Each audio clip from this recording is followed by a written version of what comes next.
Welcome to Craftlit, the podcast for crafters who love books. My name is Heather Ordover, and I'm podcasting from where the Delaware River meets the Old York Road, New Hope, Pennsylvania. Episode 585, AniJams and Other Jams. This episode of Craftlit is brought to you by you. Thank you. Well, hello. How are you? I am well. I am well, although I haven't slept pretty much at all this week. I don't know what's up with that. I'm going to go with barometric pressure because, boy, has it been weird weather. And last night we had tornado warnings, so a little more adventurous weather than I am usually used to here. But aside from that, all is well. It's been warm enough in the morning that I've been able to walk across the Delaware a few times over the last couple of weeks, which has been ever so much better. I had a stupid brain thing, I think. How would I know? So, historically, over the last 54 years of my life, people have said, exercise is really important. And I hate gyms. I hate going to gyms. I hate gym stuff. I was not the sporty kid ever. So, which is not to say I don't like goofing around outside or winter sports. I like ice skating and skiing and things like that. But exercise, meh. What I didn't understand was when people said, one of the things that will really help with depression or ADHD is exercise. What really is meant by that is you just need to not be in a chair for a while. Once I embraced that simple fact, it got a lot easier to get exercise. Plus, just giving in and getting up at 5 o'clock in the morning sure has made it easier. I also learned recently that the getting up in the morning early when it's quiet and nobody can bug you is evidently kind of a classic ADD survival thing, especially if you have a busy workplace where people do actually come and interrupt you fairly routinely, that there are quite a few people who have learned as a strategy to just start early before emails start dinging and things start vying for your attention. This is certainly what I did on my previous job. It's also what I do now. Even though I'm at home, there are still people who can interrupt. Also learned that going up and getting a cup of coffee when your brain is on work is fine as long as nobody starts talking to you. Because at that point, you get a mini panic attack and lose track of where your brain is, and getting back to where it was is actually quite difficult for some people's brains. And the older I get, I think the harder it is for me to readjust. And so even though I am in the house with only 3 or 4 people at a time, interacting with those 3 or 4 people during the workday can really throw things off in my brain, which is too bad, but also very clearly something that happens. And the last thing I learned was that the amount of work that non-neurotypical brain has to do to find, utilize, and leverage those kinds of strategies to be able to function in a neurotypical or neurotypically structured work environment, it takes so much out of you that by the end of the day, you really are exhausted. And I just thought I was bad at working. And it turns out, no, this is neurology. And so if you have a child who has any one of a number of either learning or executive function challenges, and you find that they behave pretty well at school or at the babysitters or at daycare, but when they get home with you, they are an utter wreck, that might be why, that they really are just unbelievably exhausted. And if they have any introvert tendencies and need to recharge their batteries by being alone and having kind of quiet downtime, that might be part of what's going on. Looking back at my own children, I am thinking, aha, it wasn't just me that they were responding to. They really did just need time to chill. So I'm glad I gave it to them. I just gave it to them assuming that it was for different reasons. So live and learn, right? Speaking of live and learn, on the show notes, whenever it is appropriate, I will be sharing the books that are shared out on Thursday nights and Tuesday mornings. If there's a either significant number of books and things to watch that people bring up, or if there's something that somebody really does a major book commercial for, and I think it's something that everybody would like, those links will be in the show notes. This week, craftlit.com maybe/episode/585, because this week's episode is 585. Can you believe this? Holy cow. This April, we've been doing the show since 2006. So this will be our 16th anniversary, starting of our 17th year. That's crazy. Crazy. And as part of that celebration, I'm just blown away. April 20th. Thing one, Aaron, who you may remember 10 years ago did Doofus Del Fuego. And he and the brother did ridiculous audio for the podcast, which I still have, and I can haul out and embarrass them so much with that audio, but I don't. I restrain myself, but I could, and they know it. Doofus Del Fuego, I think I've mentioned, has morphed. Aaron is actually using those characters for his junior thesis. When it's done, I will share it with you. It is, I know I'm his mom, but holy cow, this kid has come a long way. I'm really quite impressed. But he is in his classwork for his degree at UArts. He is taking, I think it's a business class or a marketing class or something, and they had to create some kind of QR code thing. So he took the three main characters for his junior thesis. One is Max, who is holding a cardboard box, who is Blockhead. Blockhead's name will now be Bobby. Doofus Del Fuego, his head is still on fire. He looks completely insane. His name is now Danny, which breaks my heart because I thought Doofus Del Fuego was just hysterical, but I am not the artist. And then there's Paul, the little blobby alien Paul. And he's built QR codes that take you back to his website where you can see links to test animations and art and weekly comics that he's done. And it's a lot of fun.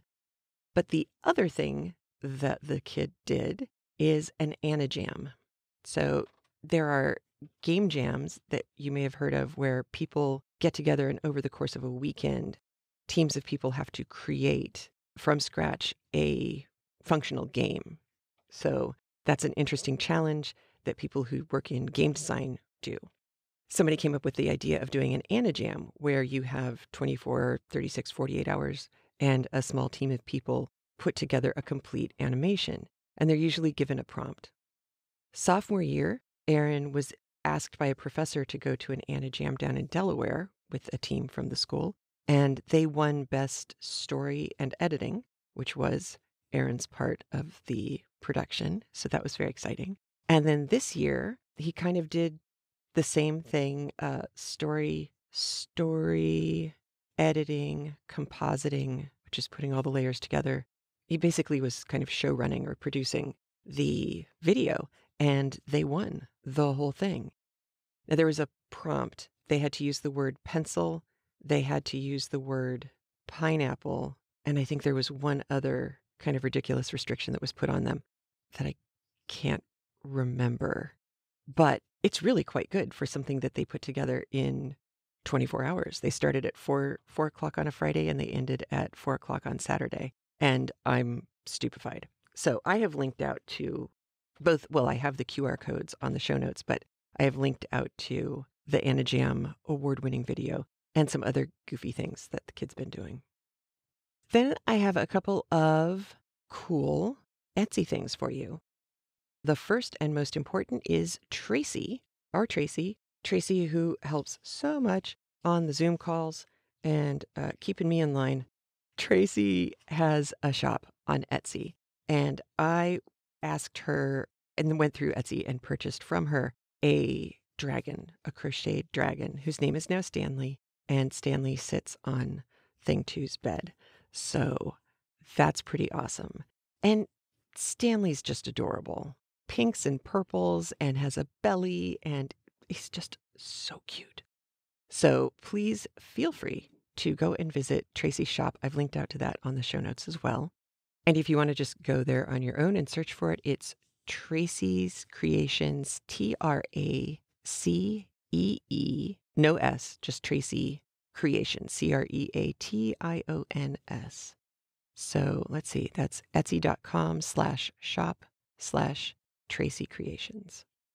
So that's Tracy's thing. The other thing I wanted to share with you is one Ukrainian shop that I purchased 2 years ago a pattern from, called the Grace Crossback Apron.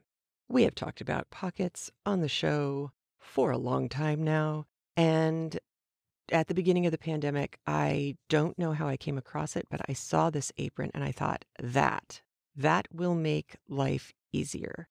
Because I wound up having to carry things floor to floor to floor, and so often those things could have fit in a large-ish sized pocket. I made myself portable pockets, and boy, have I just worn the bejesus out of these things. I actually made a test run out of an old sheet, and then I bought actual decent washable linen, and this thing is indestructible. I love this thing. So that pattern I've linked out to, and that's a shop run by a woman in Ukraine. And then another one that I found more recently is called the Easy Smock Frock, and it's a different kind of apron. Same idea, it's a full front apron. The crossback apron does exactly what you think. It's kind of like sewing a Mobius strip to get the crossback to work properly. The Easy Smock Frock is a little bit more traditional. She also has a really cute pantaloons pattern that you can get to go with it, which is kind of adorable. I'm not sure if I'm going to make those or not, but we'll see. It certainly looks very summery, and we aren't quite summery yet. But I've linked out to those two patterns as well. And then there is an ask from me. One of the people I work with is Jason. And I've been working with Jason now for a little over a year and a half. He's a really good guy. He's the kind of guy you want on your side. He is routinely texting and saying, I'm going to be in a little late.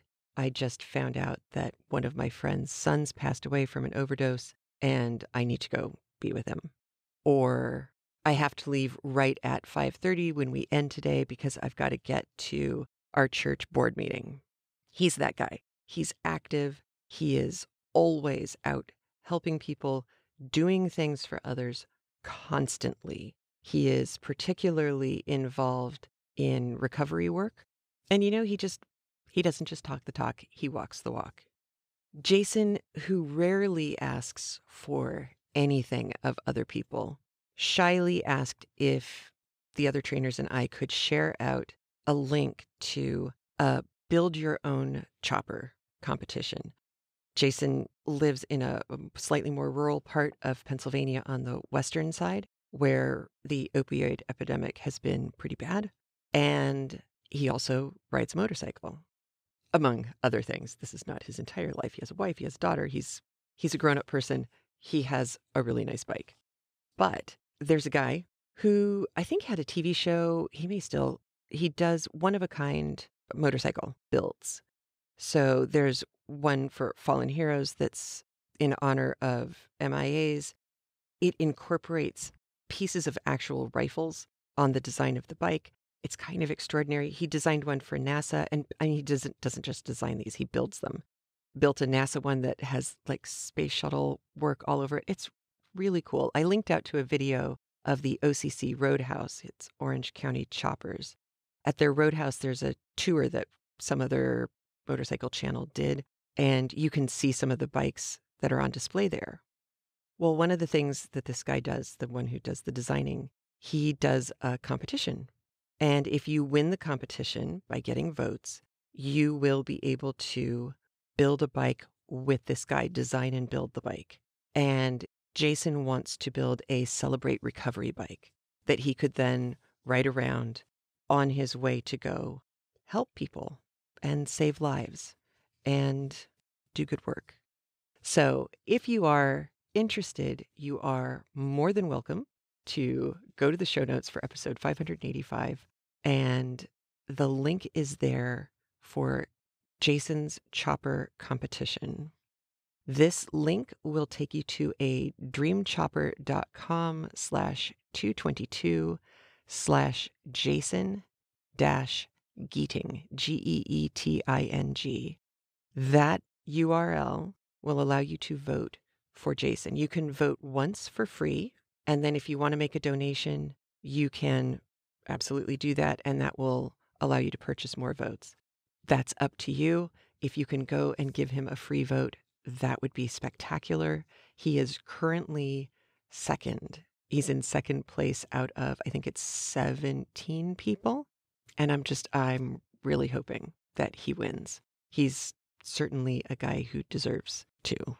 For all the good that he does everybody else, it would be nice to have something that comes back to him as well.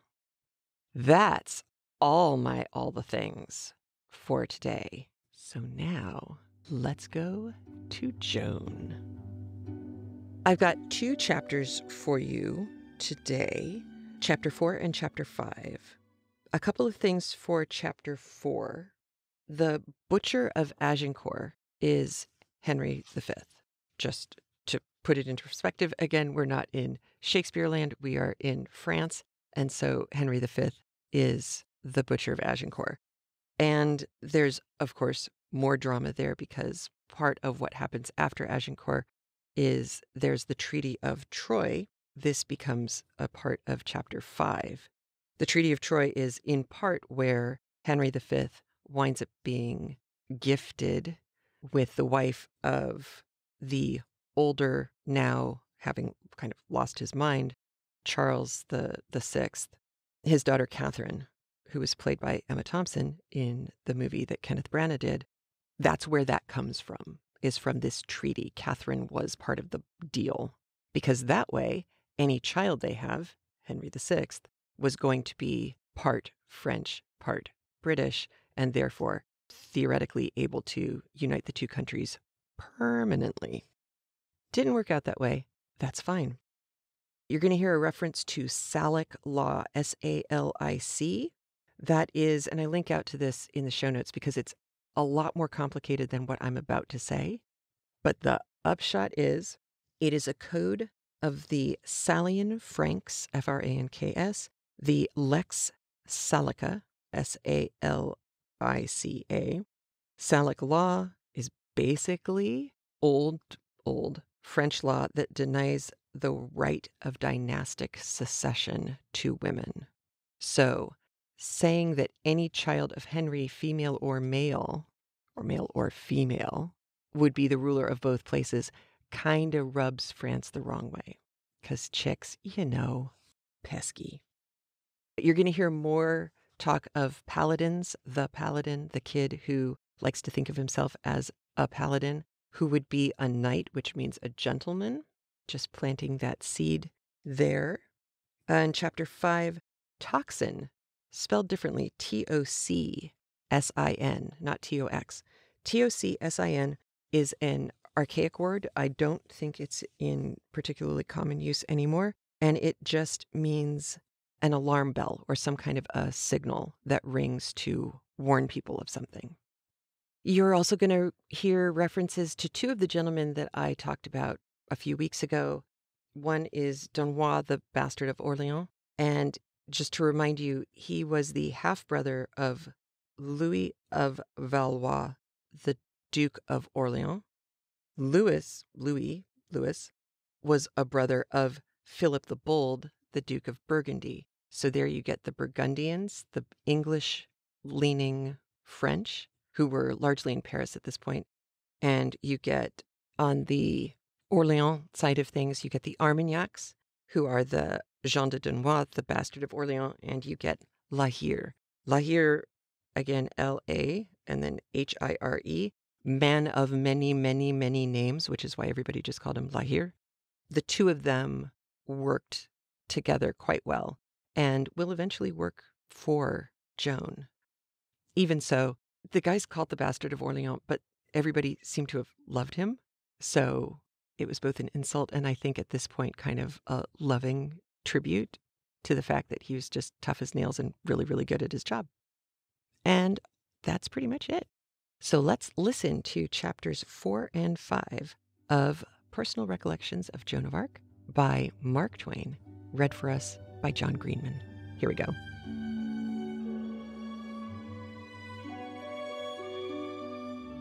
Personal Recollections of Joan of Arc by Mark Twain, Chapter 4, Joan Tames the Madman.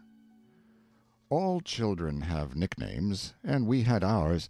We got one apiece early, and they stuck to us. But Joan was richer in this matter, for as time went on, she earned a second, and then a third, and so on, and we gave them to her. First and last, she had as many as half a dozen. Several of these she never lost. Peasant girls are bashful, naturally, but she surpassed the rules so far, and colored so easily, and was so easily embarrassed in the presence of strangers, that we nicknamed her the Bashful. We were all patriots, but she was called the Patriot, because our warmest feeling for our country was cold beside hers. Also she was called the Beautiful, and this was not merely because of the extraordinary beauty of her face and form, but because of the loveliness of her character. These names she kept, and one other, the Brave. We grew along up in that plodding and peaceful region, and got to be good-sized boys and girls, big enough, in fact, to begin to know as much about the wars raging perpetually to the west and the north of us as our elders, and also to feel as stirred up over the occasional news from these red fields as they did. I remember certain of these days very clearly. One Tuesday a crowd of us were romping and singing around the fairy tree, and hanging garlands on it in memory of our lost little fairy friends, when little Monguette cried out, "Look, what is that?" When one exclaims like that in a way that shows astonishment and apprehension, he gets attention. All the panting breasts and flushed faces flocked together, and all the eager eyes were turned in one direction, down the slope, toward the village. "It's a black flag." "A black flag? No, is it?" "You can see for yourself that it is nothing else." "It is a black flag, sure. Now has any ever seen the like of that before?" "What can it mean?" "Mean? It means something dreadful. What else?" "That is nothing to the point. Anybody knows that without the telling. But what? That is the question." "It is a chance that he that bears it can answer as well as any that are here, if you contain yourself till he comes." "He runs well. Who is it?" Some named one, some another, but presently all saw that it was Etienne Rose, called the Sunflower, because he had yellow hair and a round pock-marked face. His ancestors had been Germans some centuries ago. He came straining up the slope, now and then projecting his flag-stick aloft, and giving his black symbol of woe a wave in the air, whilst all eyes watched him, all tongues discussed him, and every heart beat faster and faster with impatience to know his news. At last he sprang among us, and struck his flag-stick into the ground, saying, "There! Stand there and represent France while I get my breath. She needs no other flag now." All the giddy chatter stopped. It was as if one had announced a death. In that chilly hush there was no sound audible but the panting of the breath-blown boy. When he was presently able to speak, he said, "Black news is come. A treaty has been made at Troyes between France and the English and Burgundians. By it France is betrayed and delivered over, tied hand and foot, to the enemy. It is the work of the Duke of Burgundy and that she-devil, the Queen of France. It marries Henry of England to Catherine of France. Is not this a lie? Marries the daughter of France to the butcher of Agincourt? It is not to be believed. You have not heard aright. If you cannot believe that, Jacques d'Arc, then you have a difficult task indeed before you, for worse is to come. Any child that is born of that marriage, if even a girl, is to inherit the thrones of both England and France, and this double ownership is to remain with its posterity forever. Now that is certainly a lie, for it runs counter to our Salic law, and so is not legal and cannot have effect," said Edmond Aubrey. called the Paladin because of the armies he was always going to eat up some day. He would have said more, but he was drowned out by the clamors of the others, who all burst into a fury over this feature of the treaty, all talking at once and nobody hearing anybody, until presently Haumette persuaded them to be still, saying, "It is not fair to break him up so in his tale. Pray let him go on. You find fault with his history because it seems to be lies. That were reason for satisfaction. That kind of lies, not discontent. Tell the rest, Etienne." "There is but this to tell. Our king, Charles VI, is to reign until he dies. Then Henry V of England is to be regent of France until a child of his shall be old enough to—" "That man is to reign over us, the butcher? It is lies, all lies," cried the Paladin. "Besides, look you, what becomes of our Dauphin? What says the treaty about him?" "Nothing. It takes away his throne and makes him an outcast." Then everybody shouted at once and said the news was a lie, and all began to get cheerful again, saying, "Our king would have to sign the treaty to make it good, and that he would not do, seeing how it serves his own son." But the Sunflower said, "I will ask you this: would the Queen sign a treaty disinheriting her son?" "That viper? Certainly. Nobody is talking of her. Nobody expects better of her. There is no villainy she will stick at if it feed her spite. And she hates her son. Her signing it is of no consequence. The king must sign." "I will ask you another thing. What is the king's condition? Mad, isn't he?" "Yes, and his people love him all the more for it. It brings him near to them by his sufferings, and pitying him makes them love him." "You say right, Jacques d'Arc." "Well, what would you of one that is mad? Does he know what he does? No. Does he do what others make him do? Yes. Now then, I tell you, he has signed the treaty." "Who made him do it?" "You know, without my telling. The Queen." Then there was another uproar, everybody talking at once, and all heaping execrations upon the Queen's head. Finally Jacques d'Arc said, "But many reports come that are not true. Nothing so shameful as this has ever come before, nothing that cuts so deep, nothing that has dragged France so low. Therefore there is hope that this tale is but another idle rumor. Where did you get it?" The color went out of his sister Joan's face. She dreaded the answer, and her instinct was right. "The cur of Maxey brought it." There was a general gasp. We knew him, you see, for a trusty man. "Did he believe it?" The hearts almost stopped beating. Then came the answer. "He did, and that is not all. He said he knew it to be true." Some of the girls began to sob. The boys were struck silent. The distress in Joan's face was like that which one sees in the face of a dumb animal that has received a mortal hurt. The animal bears it, making no complaint. She bore it also, saying no word. Her brother Jacques put his hand on her head and caressed her hair to indicate his sympathy, and she gathered the hand to her lips and kissed it for thanks, not saying anything. Presently the reaction came, and the boys began to talk. Noel Ranguesson said, "Oh, are we never going to be men? We do grow along so slowly, and France never needed soldiers as she needs them now to wipe out this black insult." "I hate youth," said Pierre Morel, called the Dragonfly because his eyes stuck out so. "You've always got to wait and wait and wait, and here are the great wars wasting away for 100 years, and you never get a chance. If I could only be a soldier now." "As for me, I'm not going to wait much longer," said the Paladin, "and when I do start you'll hear from me, I promise you that. There are some who in storming a castle prefer to be in the rear, but as for me, give me the front or none. I will have none in front of me but the officers." Even the girls got the war spirit, and Marie Dupont said, "I would I were a man. I would start this minute," and looked very proud of herself and glanced about for applause. "So would I," said Cecile Letellier, sniffing the air like a war horse that smells the battle. "I warrant you I would not turn back from the field, though all England were in front of me." "Pooh," said the Paladin, "girls can brag, but that's all they are good for. Let 1,000 of them come face to face with a handful of soldiers once, if you want to see what running is like. Here's little Joan. Next she'll be threatening to go for a soldier." The idea was so funny and got such a good laugh that the Paladin gave it another trial and said, "Why, you can just see her. See her plunge into battle like any old veteran. Yes, indeed, and not a poor shabby common soldier like us, but an officer. An officer, mind you, with armor on, and the bars of a steel helmet to blush behind and hide her embarrassment when she finds an army in front of her that she hasn't been introduced to. An officer? Why, she'll be a captain.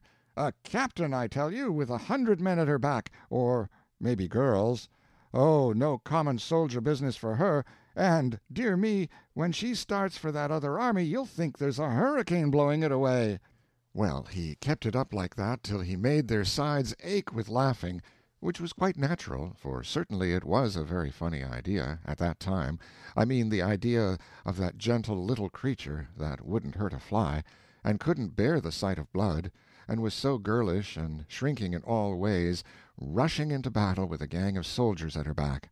Poor thing, she sat there confused and ashamed to be so laughed at, and yet at that very minute there was something about to happen which would change the aspect of things, and make those young people see that when it comes to laughing, the person that laughs last has the best chance. For just then a face which we all knew and all feared projected itself from behind the fairy tree, and the thought that shot through us all was, Crazy Benoist has gotten loose from his cage, and we are as good as dead. This ragged and hairy and horrible creature glided out from behind the tree and raised an axe as he came. We all broke and fled, this way and that, the girls screaming and crying. No, not all. All but Joan. She stood up and faced the man, and remained so. As we reached the wood that borders the grassy clearing and jumped into its shelter, 2 or 3 of us glanced back to see if Benoist was gaining on us. And that is what we saw, Joan standing, and the maniac gliding stealthily toward her with his axe lifted. The sight was sickening. We stood where we were, trembling and not able to move. I did not want to see the murder done, and yet I could not take my eyes away. Now I saw Joan step forward to meet the man, though I believed my eyes must be deceiving me. Then I saw him stop. He threatened her with his axe, as if to warn her not to come further, but she paid no heed, but went steadily on until she was right in front of him, right under his axe. Then she stopped, and seemed to begin to talk with him. It made me sick, yes, giddy, and everything swam around me, and I could not see anything for a time, whether long or brief I do not know. When this passed, and I looked again, Joan was walking by the man's side toward the village, holding him by his hand. The axe was in her other hand. One by one the boys and girls crept out, and we stood there gazing, open-mouthed, till those 2 entered the village and were hid from sight. It was then that we named her the Brave. We left the black flag there to continue its mournful office, for we had other matter to think of now. We started for the village on a run, to give warning, and get Joan out of her peril, though for one, after seeing what I had seen, it seemed to me that while Joan had the axe the man's chance was not the best of the 2. When we arrived the danger was past, the madman was in custody. All the people were flocking to the little square in front of the church to talk and exclaim and wonder over the event, and it even made the town forget the black news of the treaty for 2 or 3 hours. All the women kept hugging and kissing Joan and praising her and crying, and the men patted her on the head and said they wished she was a man. They would send her to the wars and never doubt but that she would strike some blows that would be heard of. She had to tear herself away and go and hide, this glory was so trying to her diffidence. Of course the people began to ask us for the particulars. I was so ashamed that I made an excuse to the first comer, and got privately away and went back to the fairy tree to get relief from the embarrassment of those questionings. There I found Joan, but she was there to get relief from the embarrassment of glory. One by one the others shirked the inquirers and joined us in our refuge. Then we gathered around Joan and asked her how she had dared to do that thing. She was very modest about it, and said, "You make a great thing of it, but you mistake. It was not a great matter. It was not as if I had been a stranger to the man. I know him, and have known him long, and he knows me, and likes me. I have fed him through the bars of his cage many times, and last December, when they chopped off two of his fingers to remind him to stop seizing and wounding people passing by, I dressed his hand every day till it was well again." "That is all well enough," said little Mengette, "but he is a madman, dear, and so his likings and his gratitude and friendliness go for nothing when his rage is up. You did a perilous thing." "Of course you did," said Sunflower. "Didn't he threaten to kill you with the axe?" "Yes." "Didn't he threaten you more than once?" "Yes." "Didn't you feel afraid?" "No. At least, not much. Very little." "Why didn't you?" She thought a moment, then said quite simply, "I don't know." It made everybody laugh. Then the Sunflower said it was like a lamb trying to think out how it had come to eat a wolf, but had to give it up. Cecile Letellier asked, "Why didn't you run when we did?" "Because it was necessary to get him to his cage, else he would kill someone. Then he would come to the like harm himself."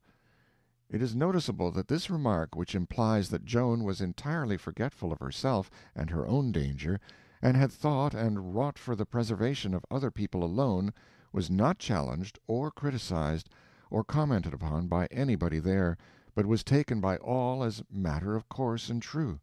It shows how clearly her character was defined, and how well it was known and established. There was silence for a time, and perhaps we were all thinking of the same thing, namely, what a poor figure we had cut in that adventure as contrasted with Joan's performance. I tried to think up some good way of explaining why I had run away and left a little girl at the mercy of a maniac armed with an axe, but all of the explanations that offered themselves to me seemed so cheap and shabby that I gave the matter up and remained still. But others were less wise. Noel Rainguesson fidgeted a while, then broke out with a remark which showed what his mind had been running on. "The fact is, I was taken by surprise. That is the reason. If I had had a moment to think, I would no more have thought of running than I would think of running from a baby. For, after all, what is Theophile Benoist, that I should seem to be afraid of him? Pooh! The idea of being afraid of that poor thing! I only wish he would come along now. I'd show you." "So do I!" cried Pierre Morel. If I wouldn't make him climb this tree quicker than—well, you'd see what I would do, taking a person by surprise that way. Why, I never meant to run. Not in earnest, I mean. I never thought of running in earnest. I only wanted to have some fun, and when I saw Joan standing there and him threatening her, it was all I could do to restrain myself from going there and just tearing the livers and lights out of him. I wanted to do it bad enough, and if it was to do over again, I would. If ever he comes fooling around me again, I'll— "Oh, hush," said the Paladin, breaking in with an air of disdain. "The way you people talk! A person would think there's something heroic about standing up and facing down that poor remnant of a man. Why, it's nothing. There's small glory to be got in facing him down, I should say. Why, I wouldn't want any better fun than to face down 100 like him. If he was to come along here now, I would walk up to him just as I am now— I wouldn't care if he had 1,000 axes— and say— And so he went on, telling the brave things he would say, and the wonders he would do, and the others put in a word from time to time, describing over again the gory marvels they would do if ever that madman ventured to cross their path again, for the next time they would be ready for him, and would soon teach him that if he thought he could surprise them twice because he had surprised them once, he would find himself very seriously mistaken, that's all. And so, in the end, they all got back their self-respect, yes, and even added somewhat to it. Indeed, when the sitting broke up, they had a finer opinion of themselves than they had ever had before. End of Chapter 4. Personal Recollections of Joan of Arc by Mark Twain. Chapter 5, Domremy Pillaged and Burned. They were peaceful and pleasant, those young and smoothly flowing days of ours. That is, that was the case as a rule, we being remote from the seat of war. But at intervals roving bands approached near enough for us to see the flush in the sky at night which marked where they were burning some farmstead or village, and we all knew, or at least felt, that some day they would come yet nearer, and we should have our turn. This dull dread lay upon our spirits like a physical weight. It was greatly augmented a couple of years after the Treaty of Troyes. It was truly a dismal year for France. One day we had been over to have one of our occasional pitched battles with those hated Burgundian boys of the village of Maxey, and had been whipped, and were arriving on our side of the river after dark, bruised and weary, when we heard the bell ringing the tocsin. We ran all the way, and when we got to the square we found it crowded with the excited villagers, and weirdly lighted by smoking and flaring torches. On the steps of the church stood a stranger, a Burgundian priest, who was telling the people news which made them weep and rave and rage and curse by turns. He said our old mad king was dead, and that now we and France and the crown were the property of an English baby lying in his cradle in London, and he urged us to give that child our allegiance, and be its faithful servants and well-wishers, and said we should now have a strong and stable government at last, and that in a little time the English armies would start on their last march, and it would be a brief one, for all that it would need to do would be to conquer what odds and ends of our country yet remained under that rare and almost forgotten rag, the banner of France. The people stormed and raged at him, and you could see dozens of them stretch their fists above the sea of torch-lighted faces and shake them at him, and it was all a wild picture and stirring to look at. And the priest was a first-rate part of it, too, for he stood there in the strong glare and looked down on those angry people in the blandest and most indifferent way, so that while you wanted to burn him at the stake, you still admired the aggravating coolness of him.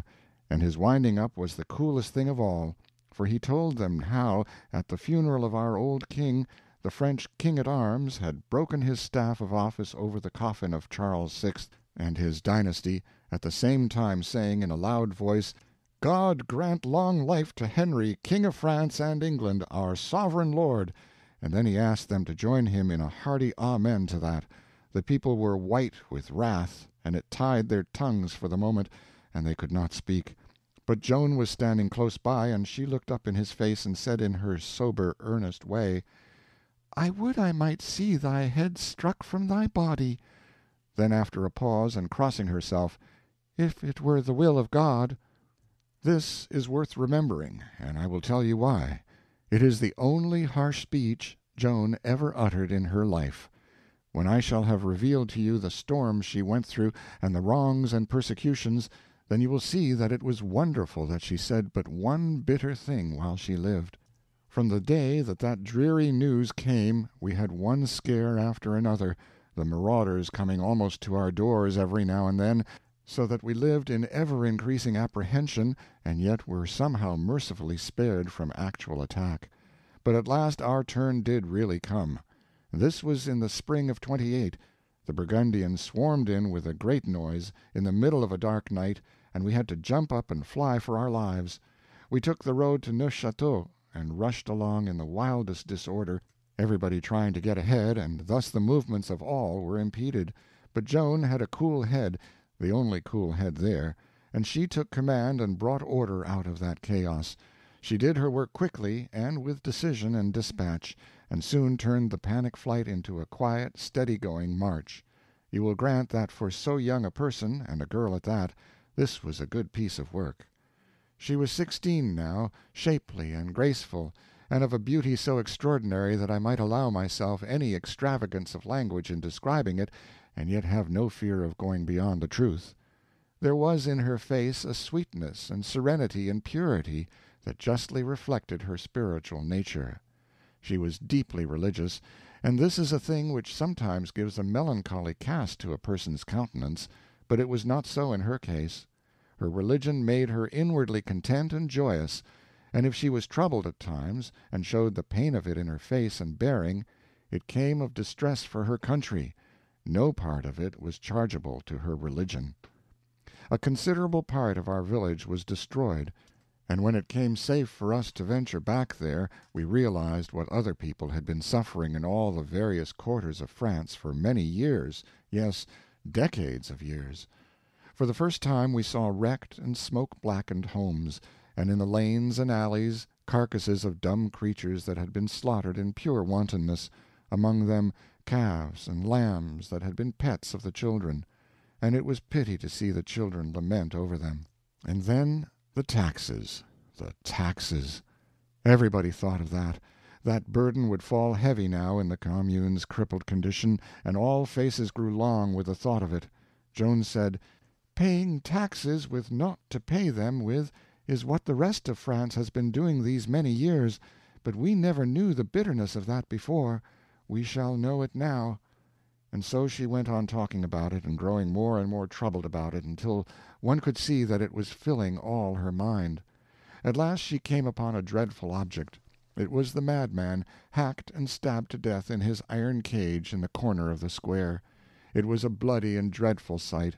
Hardly any of us young people had ever seen a man before who had lost his life by violence, so this cadaver had an awful fascination for us. We could not take our eyes from it.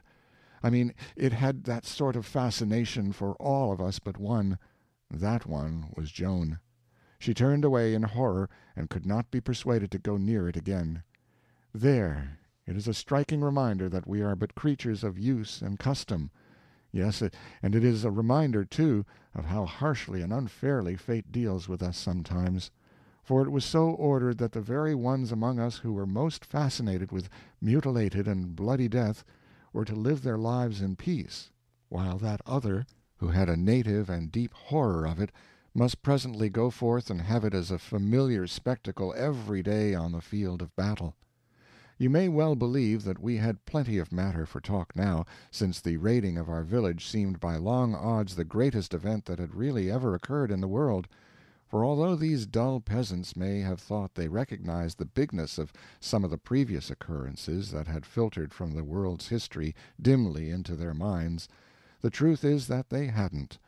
One biting little fact, visible to their eyes of flesh and felt in their own personal vitals, became at once more prodigious to them than the grandest remote episode in the world's history which they had got at second hand and by hearsay. It amuses me now when I recall how our elders talked then. They fumed and fretted in a fine fashion. "Ah, yes," said old Jacques d'Arc, "things are come to a pretty pass indeed. The king must be informed of this. It is time that he cease from idleness and dreaming, and get at his proper business." He meant our young disinherited king, the hunted refugee Charles VII. "You say well," said the mayor. "He should be informed, and that at once. It is an outrage that such things would be permitted. Why, we are not safe in our beds, and he taking his ease yonder. It shall be made known, indeed it shall. All France shall hear of it." To hear them talk, one would have imagined that all the previous 10,000 sackings and burnings in France had been but fables, and this one the only fact. It is always the way. Words will answer as long as it is only a person's neighbor who is in trouble, but when that person gets into trouble himself, it is time that the king rise up and do something. The big event filled us young people with talk, too. We let it flow in a steady stream while we tended the flocks. We were beginning to feel pretty important now, for I was 18 and the other youths were from 1 to 4 years older, young men, in fact. One day the Paladin was arrogantly criticizing the patriot generals of France, and said, "Look at Dunois, bastard of Orleans. Call him a general. Just put me in his place once, never mind what I would do. It is not for me to say. I have no stomach for talk. My way is to act, and let others do the talking. But just put me in his place once, that's all. And look at Saintré. Pooh, and that blustering La Hire. Now what a general that is!" It shocked everybody to hear these great names so flippantly handled, for to us these renowned soldiers were almost gods.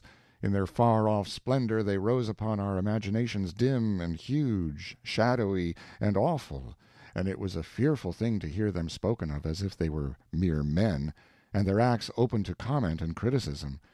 The color rose in Joan's face, and she said, "I know not how any can be so hardy as to use such words regarding these sublime men, who are the very pillars of the French state, supporting it with their strength and preserving it at daily cost of their blood. As for me, I could count myself honored past all deserving if I might be allowed but the privilege of looking upon them once, at a distance, I mean, for it would not become one of my degree to approach them too near." The Paladin was disconcerted for a moment, seeing by the faces around him that Joan had put into words what the others felt. Then he pulled his complacency together and fell to fault-finding again. Joan's brother Jean said, "If you don't like what our generals do, why don't you go to the great wars yourself and better their work? You are always talking about going to the wars, but you don't go." "Look you," said the Paladin, "it is easy to say that. Now I will tell you why I remain chafing here in a bloodless tranquillity which my reputation teaches you is repulsive to my nature. I do not go because I am not a gentleman. That is the whole reason. What can one private soldier do in a contest like this? Nothing. He is not permitted to rise from the ranks. If I were a gentleman, would I remain here? Not one moment. I can save France. Ah, you may laugh, but I know what is in me, I know what is hid under this peasant cap. I can save France, and I stand ready to do it, but not under these present conditions. If they want me, let them send for me. Otherwise, let them take the consequences. I shall not budge, but as an officer." "Alas, poor France! France is lost," said Pierre d'Arc. "Since you sniff so at others, why don't you go to the wars yourself, Pierre d'Arc?" "Oh, I haven't been sent for either. I am no more a gentleman than you. Yet I will go. I promise to go. I promise to go as a private under your orders, when you are sent for." They all laughed, and the Dragonfly said, "So soon? Then you need to begin to get ready. You might be called for in 5 years, who knows? Yes, in my opinion you'll march for the wars in 5 years." "He will go sooner," said Joan. She said it in a low voice and musingly, but several heard it. "How do you know that, Joan?" said the Dragonfly, with a surprised look. But Jeanne d'Arc broke in and said, "I want to go myself, but as I am rather young yet, I also will wait, and march when the Paladin is sent for." "No," said Joan, "he will go with Pierre." She said it as one who talks to himself aloud without knowing it, and none heard it but me. I glanced at her and saw that her knitting needles were idle in her hands, and that her face had a dreamy and absent look in it. There were fleeting movements of her lips as if she might be occasionally saying parts of sentences to herself, but there was no sound, for I was the nearest person to her and I heard nothing. But I set my ears open, for those 2 speeches had affected me uncannily, I being superstitious and easily troubled by any little thing of a strange and unusual sort. Noel Raguesson said, "There is one way to let France have a chance for her salvation. We've got one gentleman in the commune, at any rate. Why can't the scholar change name and condition with the Paladin? Then he can be an officer. France will send for him then, and he will sweep these English and Burgundian armies into the sea like flies." I was the scholar. That was my nickname because I could read and write. There was a chorus of approval, and the Sunflower said, "That is the very thing. It settles every difficulty. The Sieur de Conte will easily agree to that. Yes, he will march at the back of Captain Paladin and die early, covered with common soldier glory." "He will march with Jean and Pierre and live till these wars are forgotten," Joan muttered. "And at the 11th hour Noel and the Paladin will join these, but not of their own desire." The voice was so low that I was not perfectly sure that these were the words, but they seemed to be. It makes one feel creepy to hear such things. "Come now," Joel continued, "it's all arranged. There's nothing to do but organize under the Paladin's banner and go forth and rescue France. You'll all join?" All said yes, except Jacques d'Arc, who said, "I'll ask you to excuse me.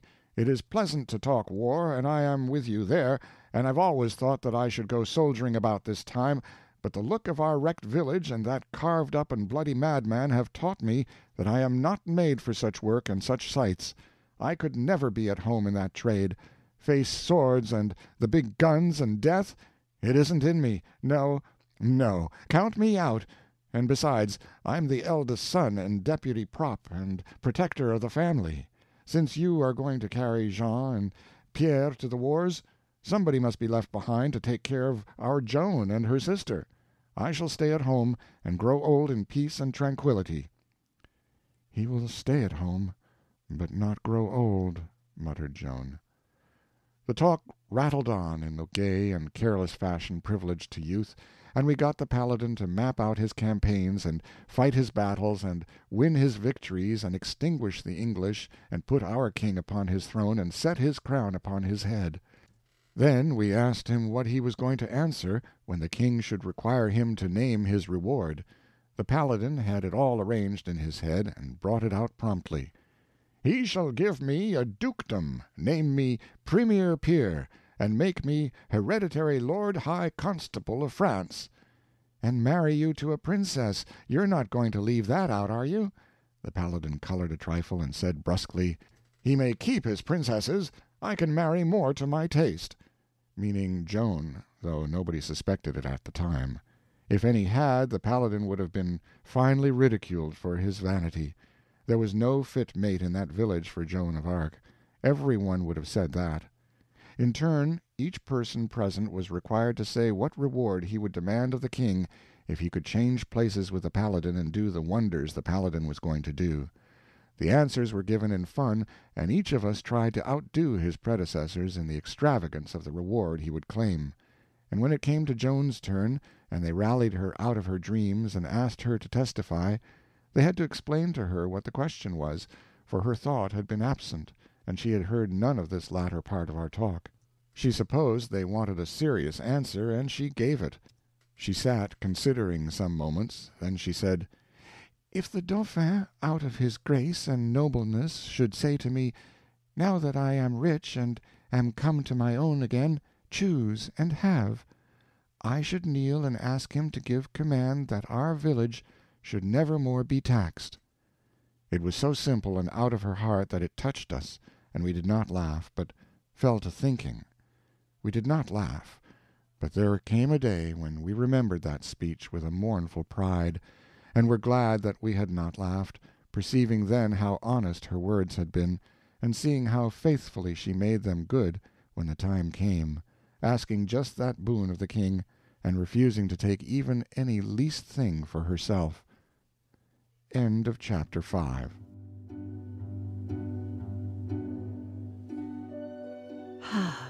Okay, so I have no idea if the story of the madman with the axe is true or not.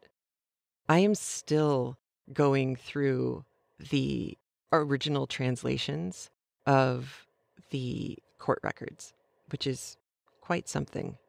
I certainly haven't found any references to anything like that yet. But then that makes sense as well because there wasn't all that much that they were focusing on except for, accusations of bizarre witchcraft and fairy lovingness that the church was trying to get Joan on in the beginning. I have a feeling that once I get to or get through reading the later transcripts from her redemption trial that comes after her mom basically went and pled for that to happen, it is more likely that I will be able to find out whether this was true or not. It seems a little, I was about to say, it seems a little far-fetched, and then I thought, dude, the entire story of Joan of Arc seems a little far-fetched. So who knows, man? It could be real. I have no idea. What we do know is Mark Twain's descriptions of her as being particularly lovely, graceful, things like that probably have a lot more to do with his memories of his daughter than actual descriptions of Joan. There is one, I hesitate to use the word picture, of Joan of Arc extant. It is a doodle that a priest made in the marginalia of his paperwork. And you can imagine it is an unprofessional piece of art that may or may not look anything remotely like her. If it is, she is pretty darn normal looking. But that's not really a surprise either, is it? One of the things I really liked that Mark Twain did in chapter 5 was to make it clear that it would be easy for us, for the readers, to see Joan's religious impulses as being something that made her overly serious, or I think he uses the term melancholy, that it would make her kind of dour and melancholic, and that wasn't true of her. that is something that starts to come across in some of the court transcripts, that there was a passion that wasn't Madame Defarge. I don't know if that's going to make sense. It didn't seem to be like she was angry about anything, and it didn't seem that she was depressed and whiny about anything. She was simply right. Her angels told her what to do. They didn't guide her wrong. They told her what was going to happen. She followed their directions, and she loved her God. So that was it. And it didn't make her stand out in the way she behaved, other than the fact that she was a particularly strong young person. And Twain certainly tried to get that across with the Madman story. And it went by rather quickly. I don't know if you caught it, but Twain made a little a little jab at the again, the pomposity of the adults in the area, because the adults are usually the butts of his jokes. That when somebody else is having a hard time, we nod and look sad, and yes, that's too bad. But when the same thing happens to us, suddenly the king needs to do something. And it's when they came for the communists, I did nothing. I wasn't a communist. When they came for the Lutherans, and that whole thing. It's been going on for a while, is what we learned from Mark Twain. We haven't heard anything about Joan's visits by the angels at this point, by the saints. We haven't heard anything about that yet, except the end of this chapter. We start to see the fact that Joan knows things that Joan really can't know. And it's done gradually and gracefully here, with Sieur Louis de Camp being pretty much the only person who could hear Joan make these predictions. So if we didn't already know what was going on with Joan of Arc, this would be the first real hint that we get that something's cooking. And that is where we're stopping today. All right, you take care of yourself. Have a great week. I will talk to you soon. Be well. Take care of each other. Have a great one. Talk to you later. Bye. If you like what you hear on Craftlit, please review us on iTunes, like us on Facebook, join in the fun in our Facebook group, which is Craftlit Annotated Audiobooks. Always the nicest group of people you're going to find on Facebook, and the place where you can come to and say, nobody else was going to understand this, but I knew you all would. And of course, thank you for your support of Craftlit. And remember, if your hands are too busy to pick up a book, at least you can turn one on.